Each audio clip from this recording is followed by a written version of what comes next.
Até o final de 2021, o Instituto Nacional do Câncer calcula que mais de 66 mil novos casos de câncer de mama terão sido diagnosticados no Brasil. Essa é a média anual de novos casos da doença, que em 99% das vezes acomete mulheres. Esse ano, o Outubro Rosa traz o tema Eu Cuido da Minha Saúde, todos os dias, e você? E a gente vai discutir os desafios da prevenção, do autocuidado e políticas públicas voltadas para a redução da incidência do câncer. O Sala de Convidados está começando. Eu fiquei 1 ano e meio sem fazer. Eu senti um nódulo. O meu estava escondidinho. Foi detectado muito no início. Eu sempre me cuidei. Nesse 1 ano e meio ele apareceu. E o Outubro Rosa é um farol. Eu passei por todas as etapas do tratamento. 25 sessões de radioterapia. De lá para cá, só tudo que mudou, né? Você acaba mudando, né, alguns hábitos. Eu descobri, eu estou tratando e estou aqui. Conversando comigo hoje sobre câncer de mama e prevenção, Fabiana Tonelotto, chefe da mastologia do Instituto Nacional do Câncer, Gustavo Vilela, hematologista, e Kika Nadaz, administradora e idealizadora do Grupo Renascer. E você que está em casa, tem perguntas? Manda para a gente. Se quiser compartilhar sua vivência como paciente ou como rede de apoio, vai ser super bem-vinda. Eu recebo aqui pelo WhatsApp 021 997018122 e pelas redes sociais do Canal Saúde, então não deixa de participar. Doutor Gustavo, doutora Fabiana, Kika, muito obrigada por estarem aqui com a gente hoje. Doutora Fabiana já vem aqui com a gente todo ano, a gente faz esse programa super importante, a gente está chamando a atenção para o Outubro Rosa, né? E o tema desse ano, Eu Cuido da Minha Saúde Todos os Dias, e você, é um tema, eu acho, muito interessante por trazer em foco a prevenção, mas sobretudo o autocuidado, a parte que cabe também a esse paciente em se prevenir, né? A culpabilização ou responsabilização do paciente acaba sendo também uma grande discussão, né? Porque existe essa questão também do outro lado de não se culpabilizar esse paciente que já está em sofrimento. Qual é o desafio dessa campanha desse ano e em que medida é importante romper com esse tabu e equilibrar aí a responsabilidade também do nosso dia a dia nesse resultado da doença? O Outubro Rosa, ele é muito importante porque nós, todos os anos, há uma valorização, uma mensagem especial em todo Outubro Rosa, de cuidados com a saúde das mamas. Então, o que a gente tem que fazer? Fazer com que essa mulher ela tenha cuidados com as suas mamas e informar.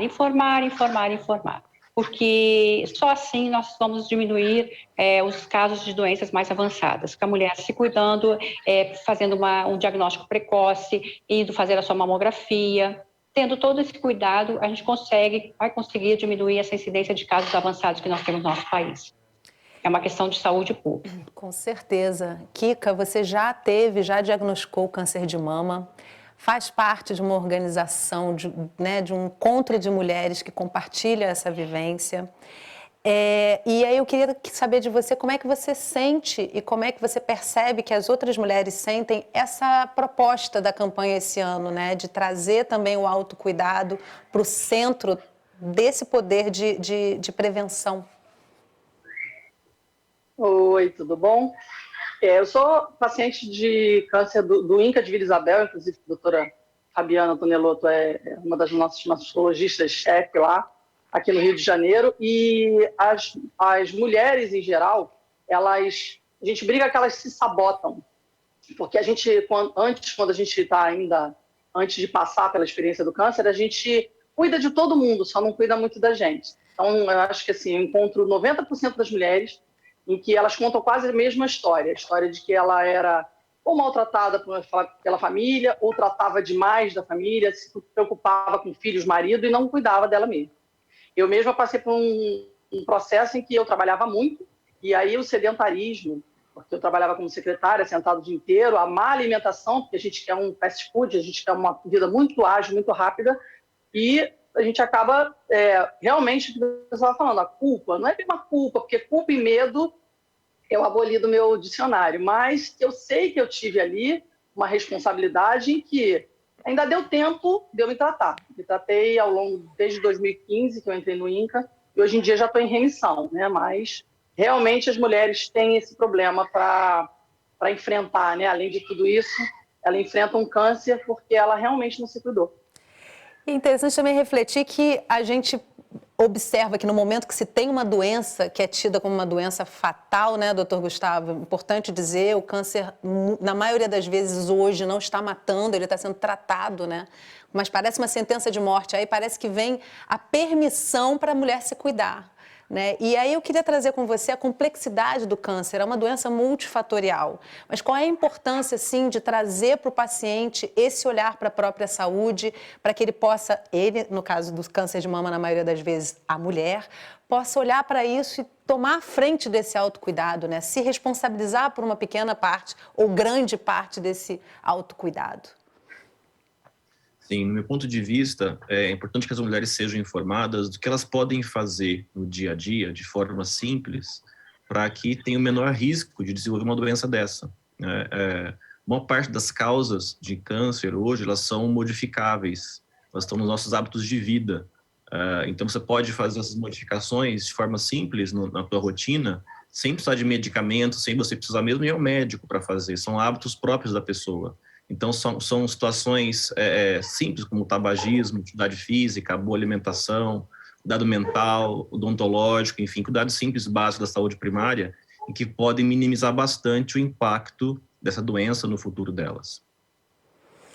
Vamos assistir alguns depoimentos, porque eu acho que a vivência, compartilhar a história vivida é sempre uma forma mais potente da gente poder tocar para que outros possam olhar para isso e se cuidar com maior eficiência, né? Difícil saber com quantos motivos se desenvolve um câncer, mas falar da vivência, compartilhar a história, pode ajudar outras pessoas e a si mesma a superar a doença.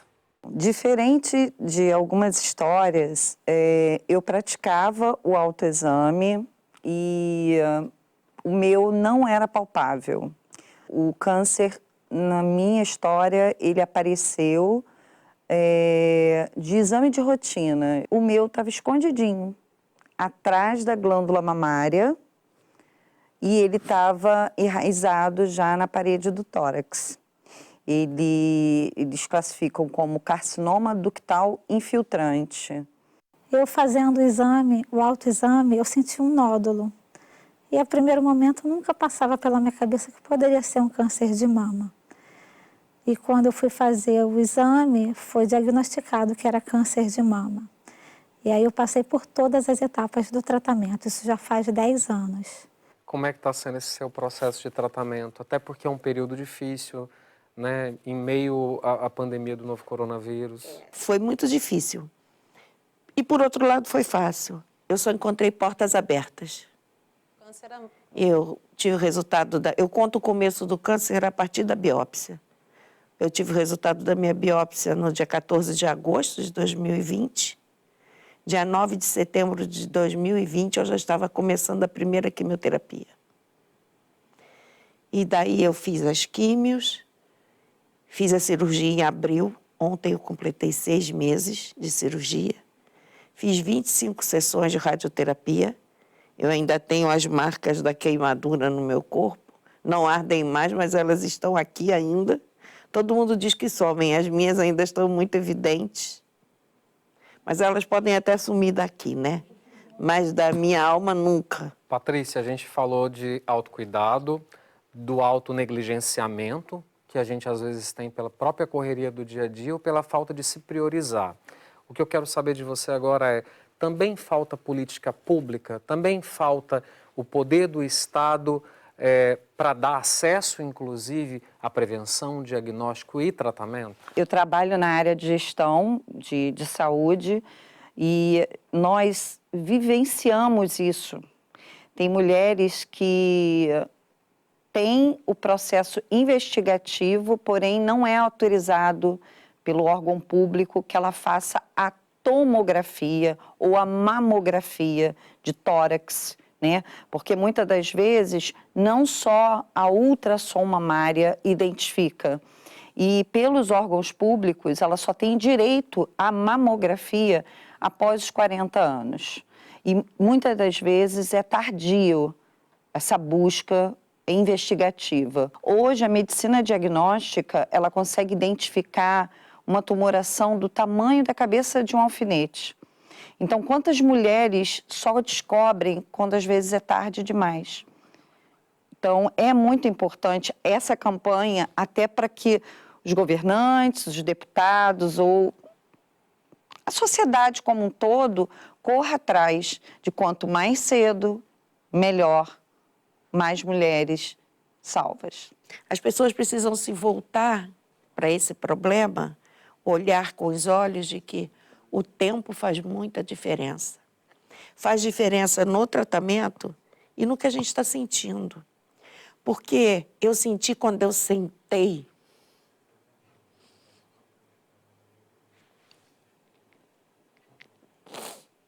Desculpa.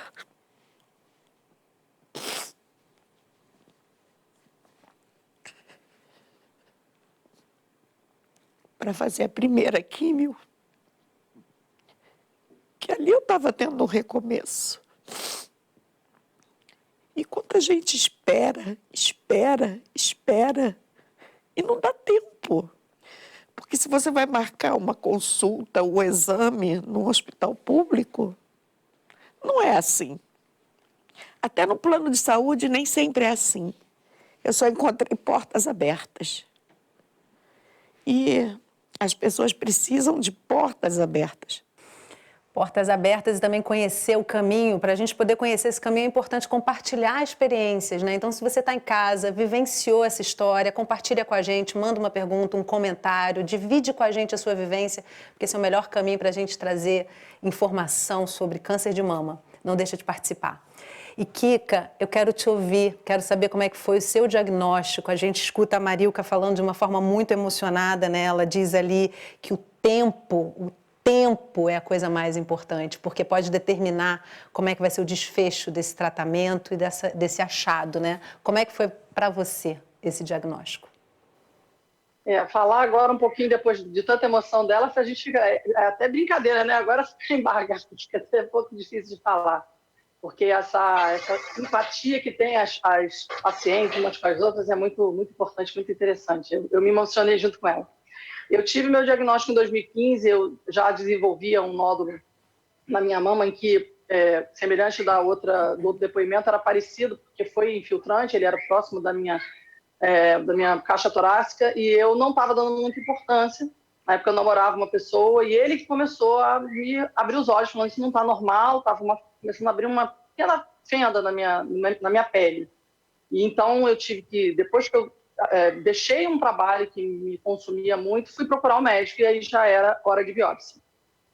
Fala a palavra biópsia, foi a única coisa que eu meio que dei um pausezinho, porque a biópsia para mim seria a pior parte, digamos assim, porque realmente linkar a morte, eu em nenhum momento linkei.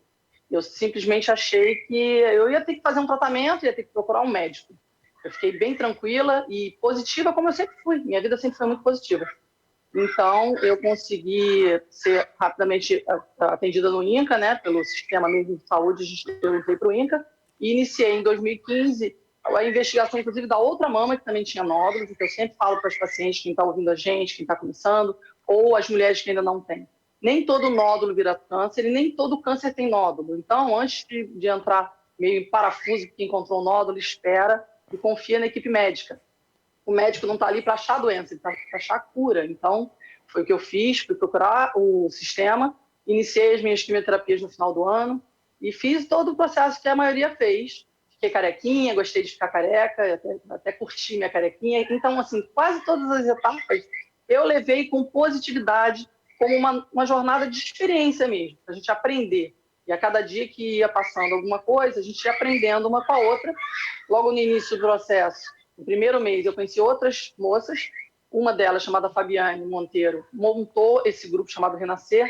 Quer dizer, ele não tinha nome, eram amigas que se falavam no WhatsApp num grupo, só que a gente começou a agregar tanta gente.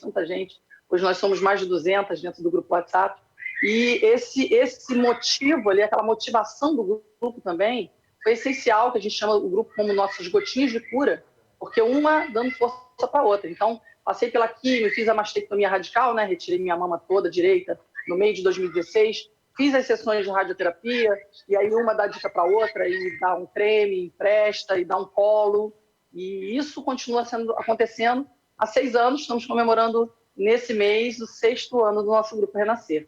Então, só tenho a agradecer ao câncer. Para mim, a minha vida foi um presente. Eu ganhei uma nova família. Que coisa boa de ouvir, né? Realmente, às vezes, é uma mudança de trajeto ali, né, doutora Fabiana?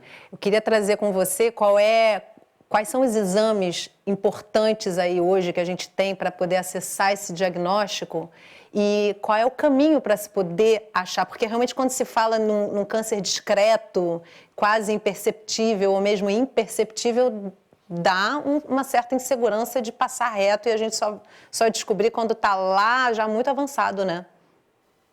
Então, como a Kika falou, o câncer de mama hoje ele tem cura, na grande maioria dos casos é curável. Mais de 95% dos casos iniciais são curáveis. Então, a mulher ela passa a ter uma vida normal após o tratamento, uma vida quase normal ou normal. Então, o que a gente precisa é o diagnóstico precoce. O diagnóstico precoce só é feito com a mulher se conhecendo. Mais importante do que tudo é a mulher conhecer suas mamas, se tocar, se examinar, porque só assim, quando ela perceber alguma alteração nessas mamas, ela procure o médico, ela vai procurar o médico imediatamente. Essas alterações podem ser nódulos, saída de secreção do mamilo, pode ser nódulos nas axilas, alteração na forma da mama, algum pinçamento de pele, são várias alterações, qualquer alteração ela tem que procurar o médico, e com isso a gente consegue um diagnóstico mais precoce. Os médicos também devem estar sempre atentos ao diagnóstico de câncer de mama, principalmente em mulheres jovens, que às vezes não se pensa que mulheres jovens têm um câncer de mama, mas elas têm, e às vezes são agressivos, e a gente tem que tomar todas as medidas e o tratamento o mais rápido possível. Então, sempre pensar em câncer, inclusive mulheres jovens, e fazer o diagnóstico de certeza, com exames como exame clínico bem feito, exame de ultrassom, quando indicado, em mulheres mais jovens, quando tem algum nódulo. E a mamografia, ela está indicada, ela realmente diminui a mortalidade, e é indicada pelo Ministério da Saúde após os 50 anos, bianualmente. Com isso, nós poderemos diminuir realmente a mortalidade no nosso país pelo câncer de mama. Doutor Gustavo, o repórter Alessandro Vieira, ele faz uma pergunta sobre a questão das políticas públicas, né, de recair sobre ele pergunta para a entrevistada a respeito de políticas que possam incentivar essa prevenção. E a entrevistada, como a grande maioria das pessoas, na hora que se fala em política pública de prevenção, imediatamente fala sobre exames, diagnóstico, acesso, portas de entrada do atendimento médico, que de fato é muito importante, essencial. Agora, a gente precisa pensar nos determinantes sociais da saúde, né? Um paciente que não tem tempo para se cuidar, que sai de casa de madrugada, volta para casa de madrugada, come o que pode, como é que essa pessoa vai ter acesso a uma prevenção, uma qualidade de vida para não construir um câncer ao longo da vida, né? E aí te pergunto, que tipo de políticas públicas faltam para a gente pensar em qualidade de vida e realmente pensar em prevenção antes mesmo de precisar desses exames? Eu acho que é mais uma conscientização, primeiramente falando, informação para o público mesmo, porque isso pouco é falado. Quando se fala em Outubro Rosa, uma parte das campanhas se limita a falar em detecção precoce, né, em acesso aos exames por detecção de uma doença que já está lá. Mas pouco se fala, acho que talvez a temática deveria migrar um pouquinho também para ensinar as mulheres sobre a prevenção da doença, como não ter a doença. Lógico que a detecção precoce é fundamental, mas lá a doença já vai estar instalada. E na prevenção a gente fala mais de estratégias para que a doença nem chegue a aparecer. Então acho que falta talvez uma conscientização e informação, mesmo na rede pública, né, primária, para educar a população em casa mesmo, no bairro, como se pode fazer isso, né? São coisas simples de alimentação que ela pode seguir em casa, evitar açúcares refinados, muito carboidrato, tentar manter o peso sob controle, atividade física. Então isso são coisas que qualquer pessoa pode fazer. Procurar alimentos mais naturais na feira, menos embalados, encaixotados, processados, né? Isso e talvez seja acessível a várias pessoas, né? Mesmo os mais pobres teriam como fazer isso. Kika, quer comentar? Pois é, eu quero comentar como paciente do sistema público O sistema é bom, excelente, a gente não tem que falar do hospital, sendo que para chegar até ali é um árduo caminho. E a maioria das mulheres que eu converso hoje em dia, inclusive em muitas comunidades, porque eu virei voluntária de vários projetos, não só do Renascer, elas sempre falam a mesma coisa. Elas ficam um pouco com, digamos assim, receosas de procurar o sistema público para conseguir um atendimento. Porque elas veem que nos hospitais morre mais do que vive, é o que elas me dizem. Então, elas não estão conseguindo se preocupar realmente se elas vão conseguir aquele atendimento. E a alimentação, muitas delas só tem aquela cesta básica dada a ela, que só tem aquela farinha branca que ela não poderia comer e aquele açúcar refinado que ela não deveria estar comendo. Então, o que ela tem para comer é aquilo. Ela não vai, ou ela come e morre com câncer, ou ela morre de câncer. Então, fica aquela coisa, né? É um pouquinho diferente essa visão, às vezes, talvez que a parte médica está já pronta para nos receber, mas a gente não consegue chegar até esse ponto. Aí, Fazer um comentário. Vou passar para você, doutora Fabiana, até essa fala daqui, que acho que é importante a gente trazer, que o Brasil e o SUS é extremamente complexo, né? Os dois, é um país com uma dimensão continental, e eu acho que é importante a gente salientar que, dependendo da cidade, é realmente muito difícil esse acesso. Agora, na hora que se consegue esse acesso, o serviço público oferece uma demanda até superior à maioria dos planos de saúde. Como é que a gente pode administrar isso num momento de diagnóstico ou de percepção do câncer? Como é que o INCA geralmente orienta para que essa paciente possa ter acesso a esse atendimento da melhor maneira?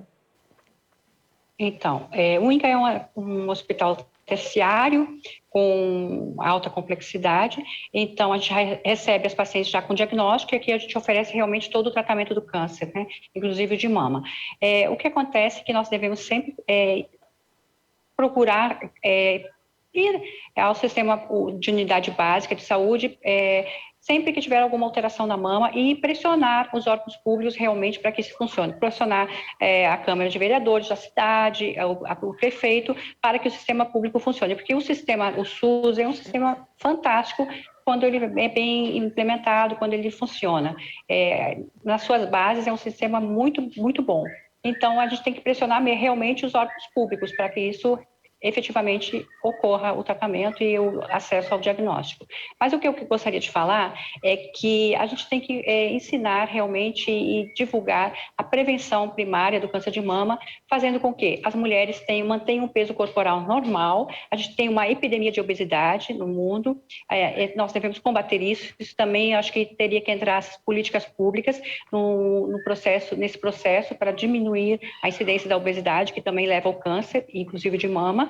E também não incentivar, ou então retirar a ingesta de álcool, não incentivar a ingesta de álcool nas mulheres, que também há um aumento do câncer de mama com a ingesta alcoólica.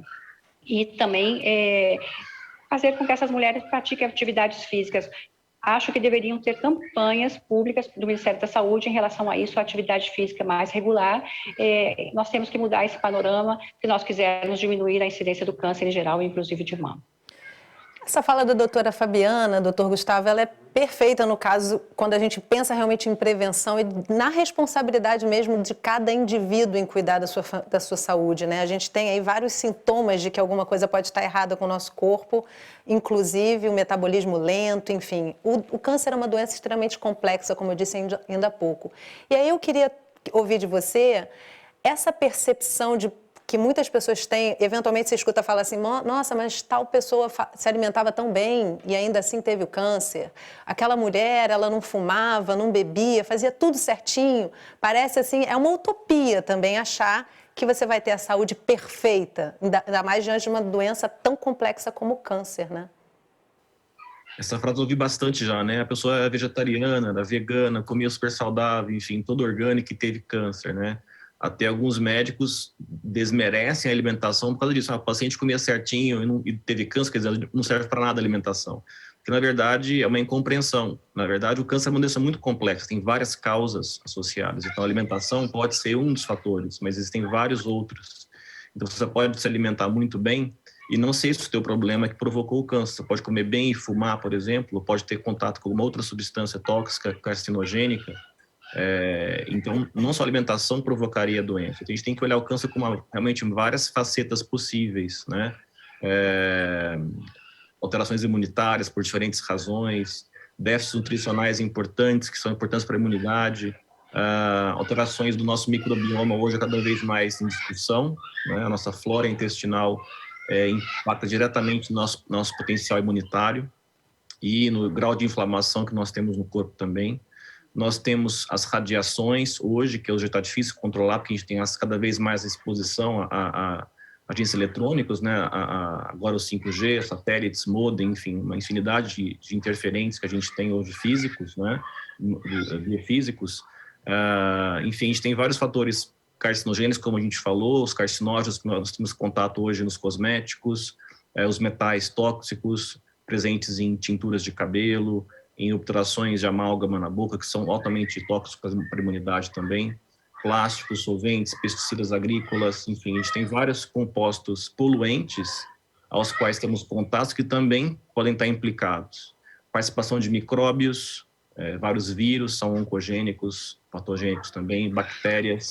Então, a pessoa pode ter um câncer por um motivo ou por outro, por uma combinação de fatores que não pode ser necessariamente alimentação. Então, mesmo a pessoa comendo bem, ela pode ter por outras vias essa doença.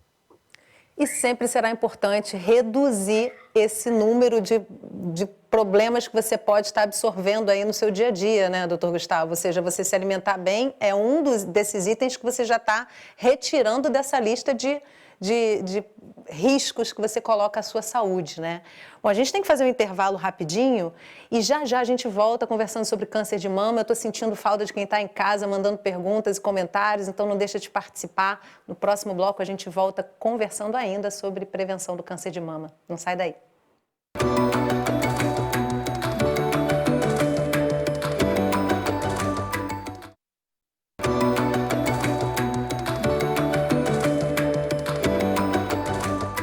O Sala de Convidados está de volta conversando sobre câncer de mama e prevenção. Comigo para essa conversa, Fabiana Tonelotto, chefe da mastologia do Instituto Nacional do Câncer, Gustavo Vilela, hematologista, e Kika Nadaz, administradora e idealizadora do grupo Renascer.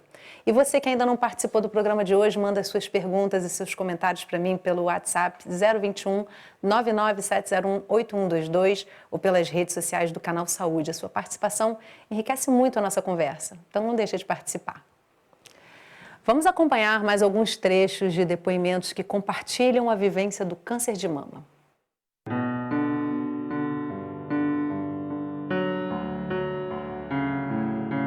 Eu fazia todo ano, eu tenho 52 anos, desde os 40 eu fazia todo ano o chamado check-up. E esse check-up incluía o exame da mama, mamografia, ultrassonografia, tudo isso. Nesse período que eu passei de depressão, de angústias, de perdas, eu fiquei 1 ano e meio sem fazer. Nesse 1 ano e meio ele apareceu. Depois que eu tive filhas e elas ficaram adultas, eu fiquei muito sedentária, peguei peso, fiquei acima do peso. E sedentarismo tem tudo a ver com peso, tem tudo a ver com comer mal, né? E eu começava a comer, eu comi muito mal. Mas eu associo, o meu caso em particular, a muitas coisas emocionais, entendeu? Eu tive depressão profunda, eu tive momentos de muita angústia, eu tive momentos de muita mágoa, eu tive momentos de muitas tristezas, muitas perdas na minha vida, muitas traições. E isso eu tive um pouco de dificuldade de me livrar disso. E em setembro de 2019, eu fiz a mastectomia e o esvaziamento axilar. De lá para cá, só tudo que mudou, né?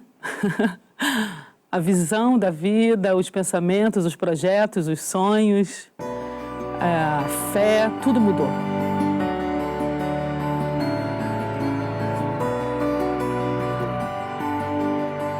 Foi detectado muito no início mesmo. E com isso me facilitou, né? Não precisei passar por um processo mais agressivo, né, do tratamento. Era muito mais difícil, porque eu trabalhava em comércio e eu trabalhava muito. E a gente sempre foi muito agitado, fazendo muitas coisas.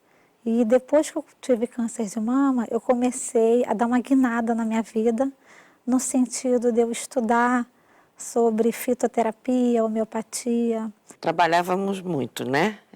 Não tinha pandemia ainda e muito trabalho, eu sou professora. e artesã.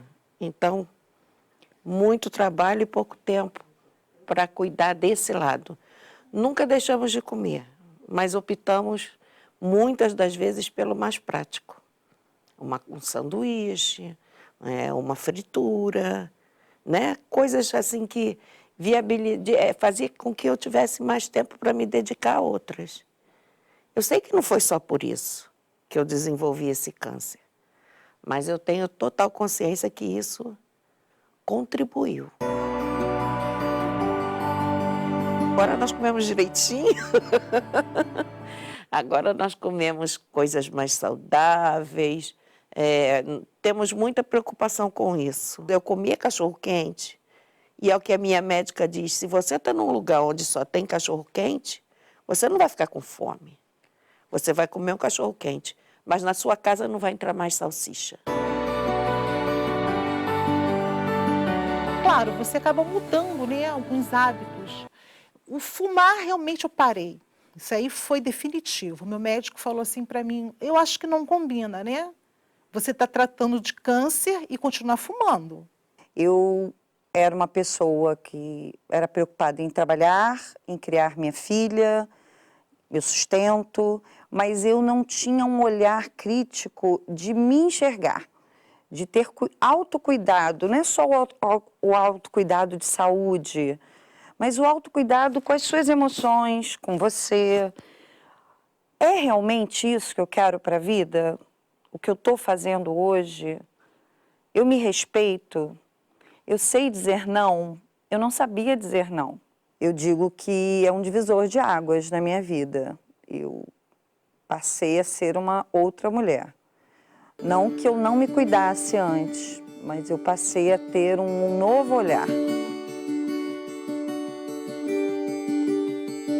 É um mês de alerta. Eu digo que o cuidado ele é 365 dias, porém a gente tem um mês onde a gente fica em alerta, a gente divide as histórias.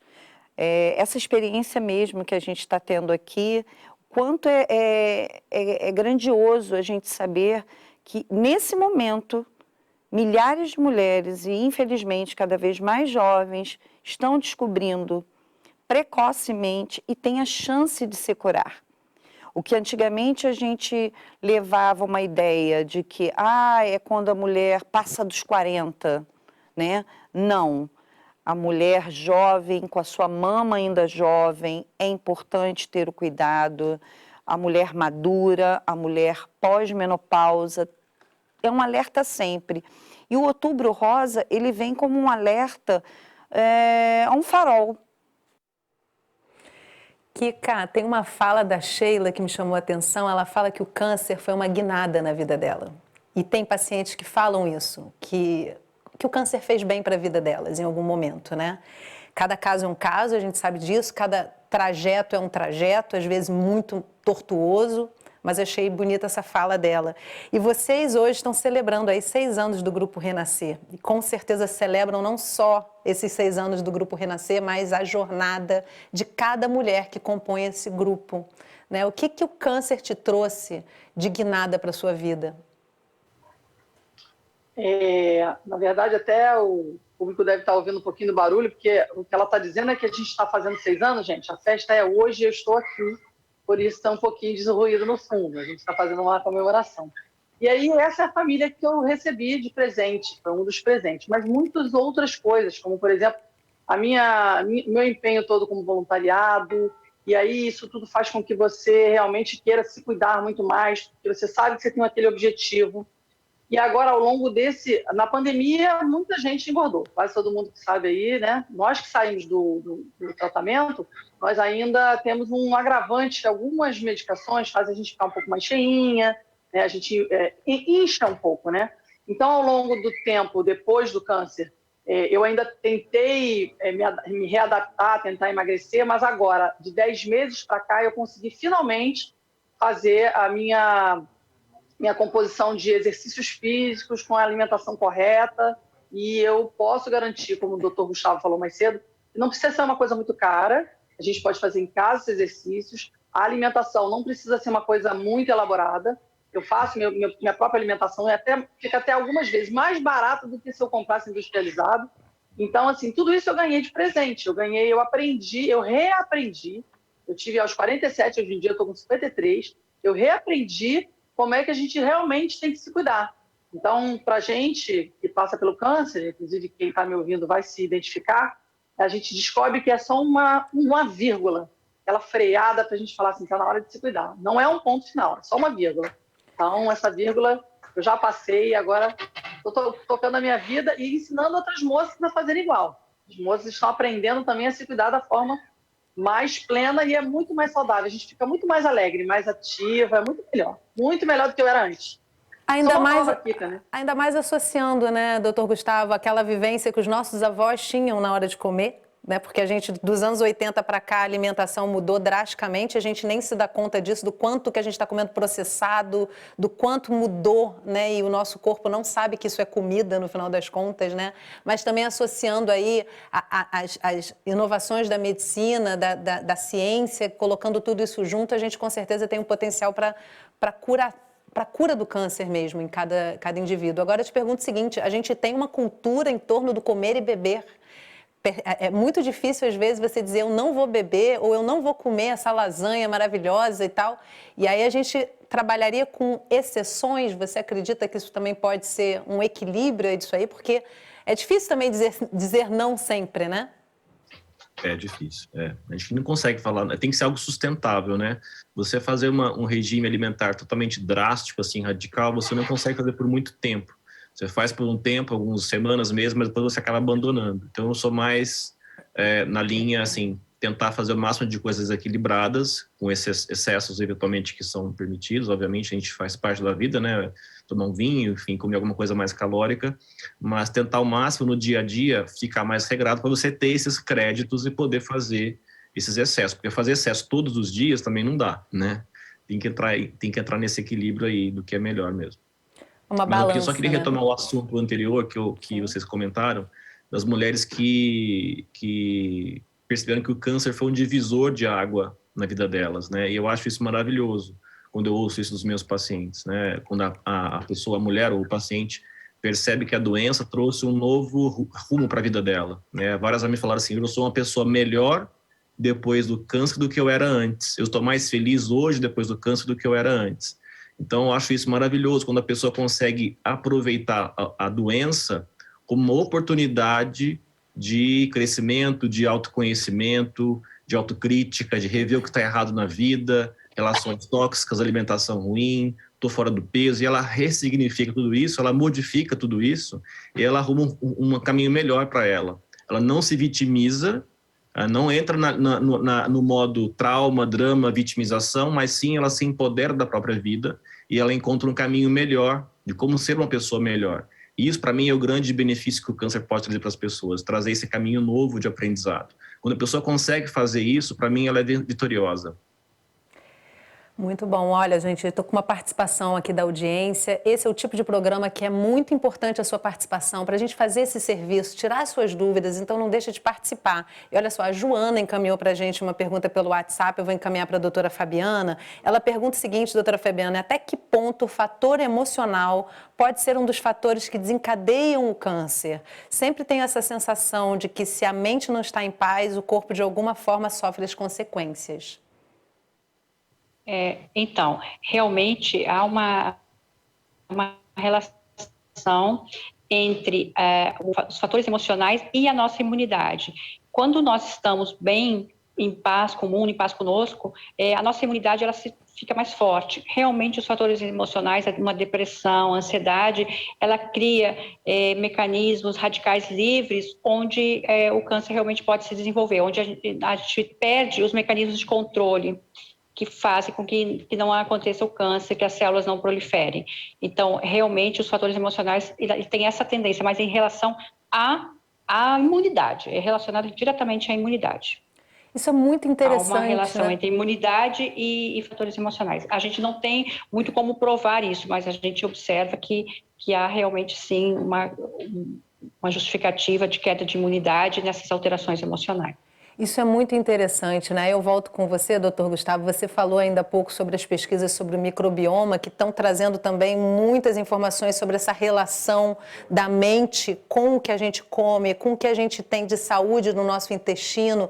Em que medida essas questões emocionais afetam também, no caso do microbioma, a gente está vendo aí proliferação de micro-organismos bons ou ruins para a nossa saúde, enfim, tudo isso tem a ver também com, como a doutora Fabiana colocou, o nosso sistema imune, né?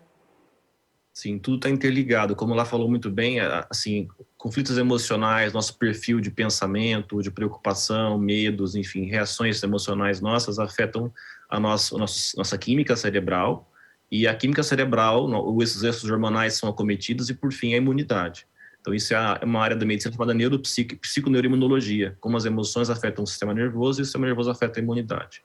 Então, é uma relação direta mesmo. E, então, a gente vê pessoas que percebem, olha, tive um trauma emocional muito grande e acordei com uma infecção urinária, amanheci com herpes labial, ou meu lúpus desencadeou uma crise, ou minha psoríase piorou, enfim, a gente tem relatos, sim, evidentes e claros de como que essa questão emocional afeta, em última instância, a nossa imunidade de forma negativa. Então, a gente imagina também que no câncer seja o mesmo processo, né? Você tem um estresse emocional muito forte, você pode afetar a imunidade negativamente e deixar a pessoa mais incapaz de gerenciar a célula tumoral, de controlar a célula tumoral.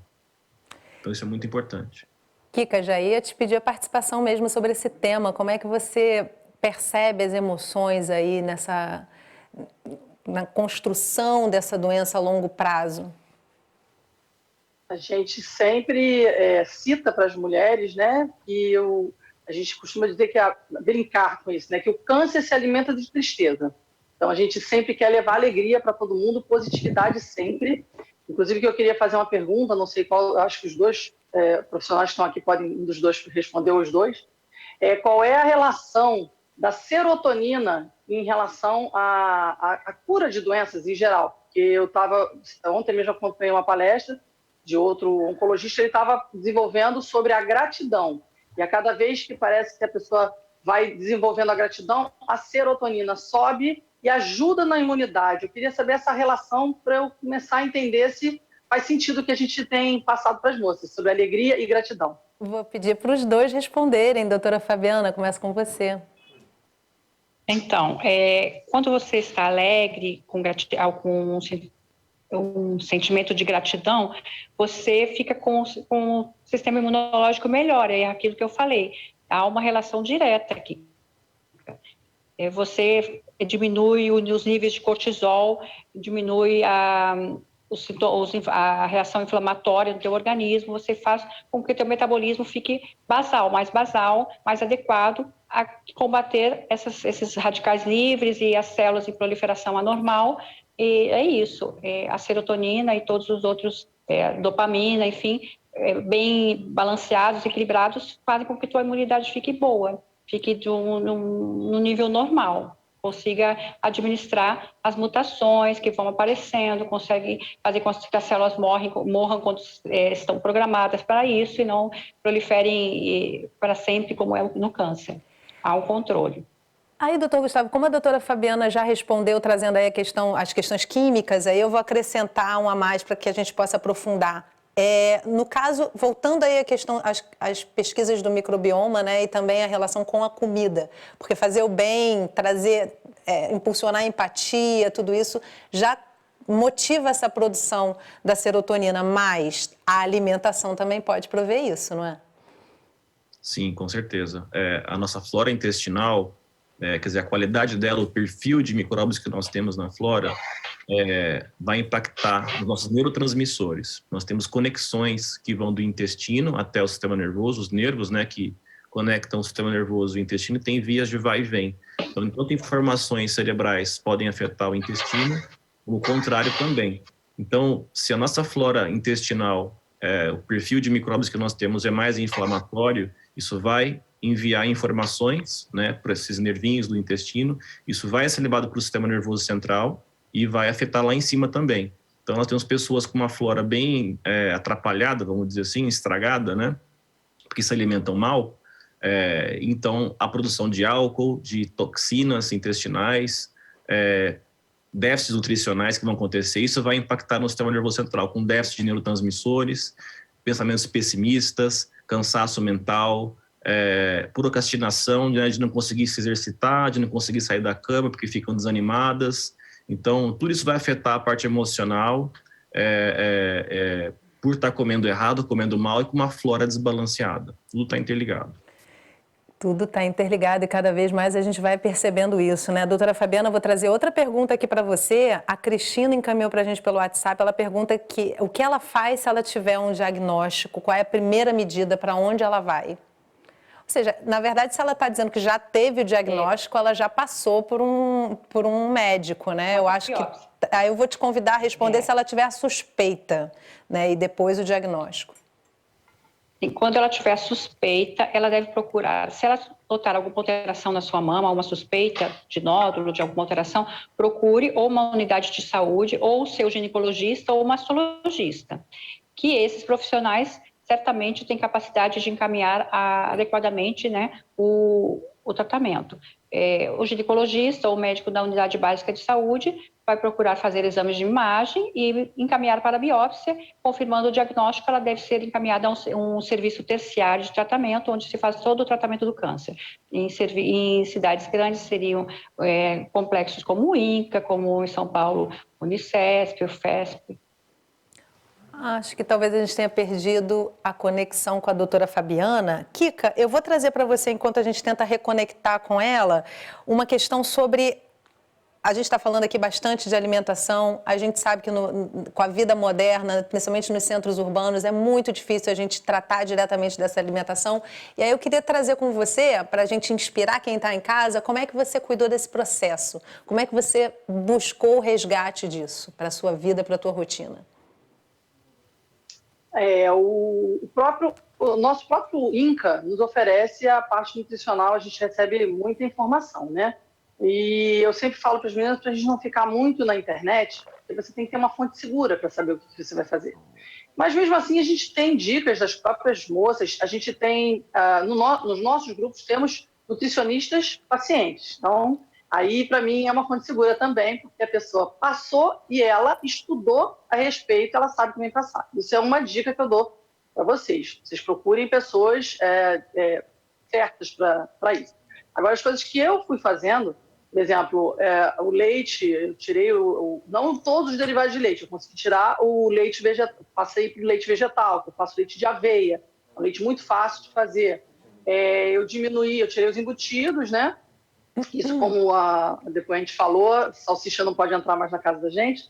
Mas uma coisa muito pertinente, a farinha branca eu tirei também, porque ela inflama bastante o nosso organismo. Eu descobri assim, que o glúten, a gente sempre briga, acaba falando errado. Sim. O glúten, ele é um inflamatório, né? Então, assim, a gente tem que evitar de qualquer forma a farinha. Mas temos a doutora Patrícia Rasch, que nos acompanha, ela sempre diz, né, vocês não podem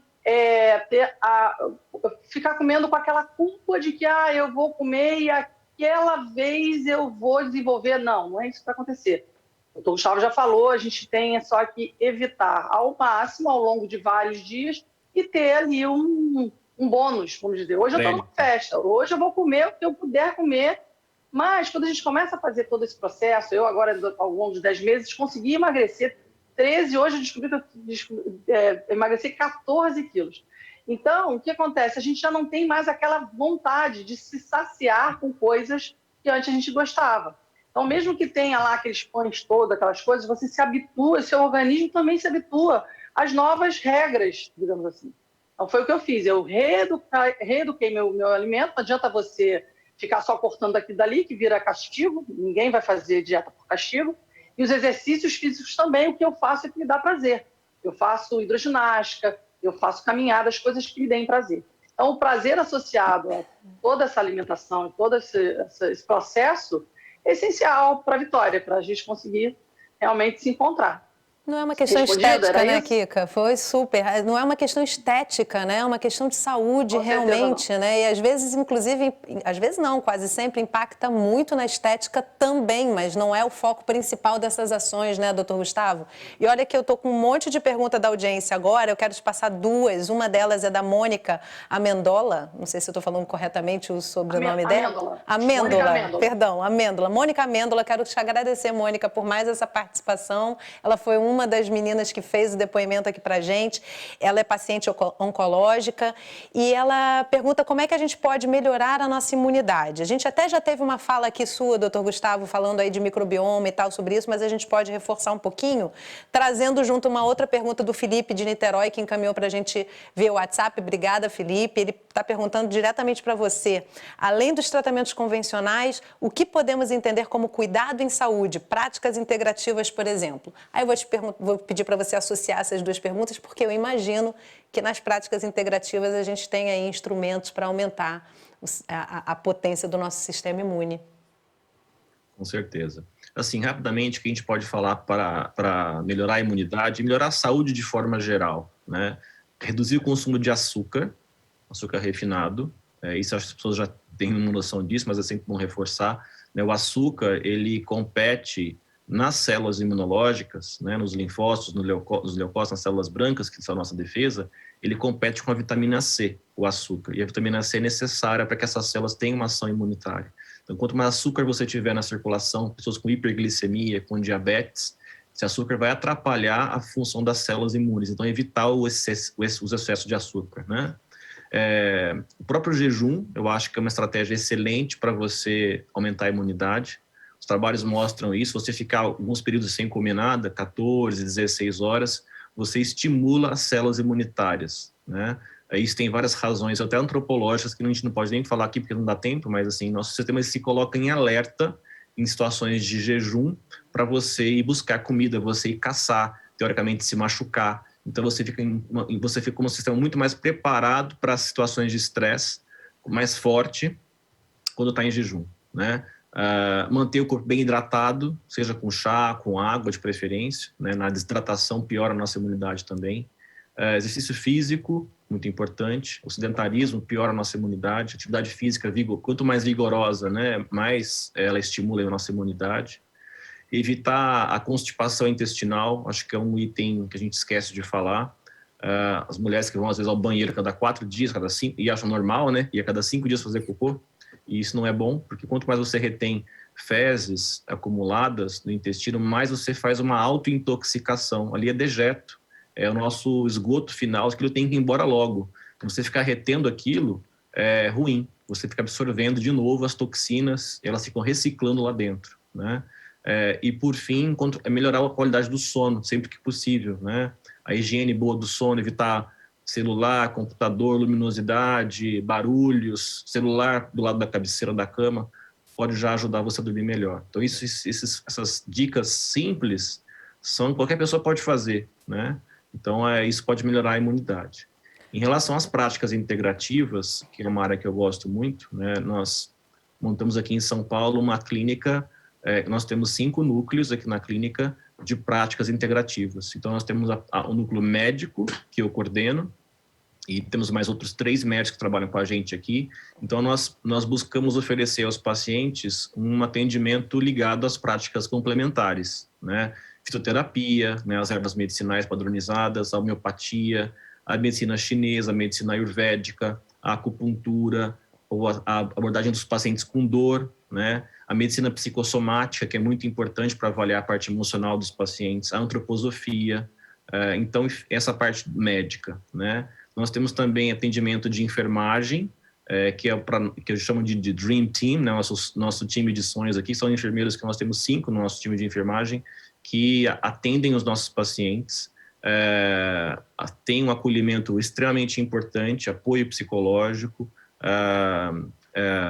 biofeedback que fazem com os pacientes, e são nossa interface com os nossos pacientes. Elas detectam sinais importantes com os pacientes e passam para a gente da equipe médica para ter essa melhor avaliação do paciente. Então, é uma abordagem multidisciplinar e integrada. Nós temos também o núcleo odontológico, a doutora Ana Laura Soares, aqui em São Paulo, que coordena.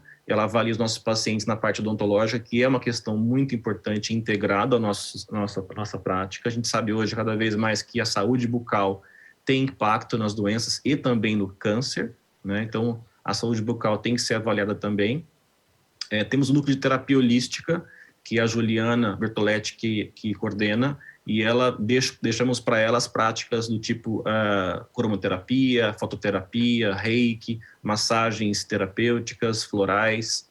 Ela que vê essa parte, que também é importante para o paciente se sentir acolhido e ter melhor qualidade no tratamento oncológico. E, por fim, a parte nutricional, que você conheceu, a doutora Karen, que vê a parte de alimentos e suplementos para os pacientes. Então, a minha visão integrada é essa, com vários núcleos diferentes, para várias frentes serem abordadas no paciente oncológico.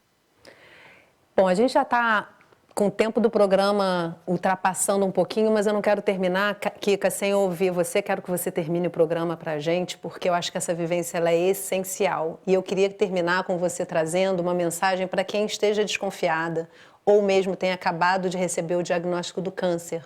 Uma mensagem para que essa pessoa possa ter uma jornada tranquila na busca por esse tratamento, por esse cuidado. As mensagens que a gente sempre traz para as pessoas é que vocês não esqueçam que o amor cura tudo. Então, tenham amor por vocês, confie nas equipes médicas. Você que ainda está procurando aí um sistema para poder conseguir seu tratamento, tenha fé, acredita em você e vai à luta. Você consegue. Você vai se descobrir uma mulher que você não sabia que tinha dentro de você. E, se quiserem, podem indicar os grupos de Renascer, o Grupo Cabelinhos do Bem, a Abrapac, a Associação Brasileira de Apoio. Nós temos muitos grupos para ajudar, todas que estão chegando. E, se Deus quiser, vamos diminuir esse número tão extravagante aí que nós temos aí, passaram aí no começo do programa. Nós vamos diminuir isso aí, porque nós somos a maior geração de sobreviventes de câncer da história, de câncer de mama. Então, vamos à frente com isso aí. Isso é uma notícia boa. Vai cada vez mais acontecer, das pessoas prosseguirem a vida com o diagnóstico, como disse o doutor Gustavo, ou não sei se foi você, apenas uma vírgula, né? Muito obrigada, doutor Gustavo, Kika, pela participação de vocês. Doutora Fabiana, a gente não conseguiu reconectar, mas agradecemos também a ela. E eu quero agradecer em especial a Ângela, a Sheila, a Mônica, a Nelly, a Amarilca e a Patrícia por compartilharem com a gente a experiência do câncer. Pela mensagem de que não é uma sentença de morte, de que também pode ser uma transformação, um chamado para a mudança de prioridades. E obrigada a você também que acompanhou o programa de hoje.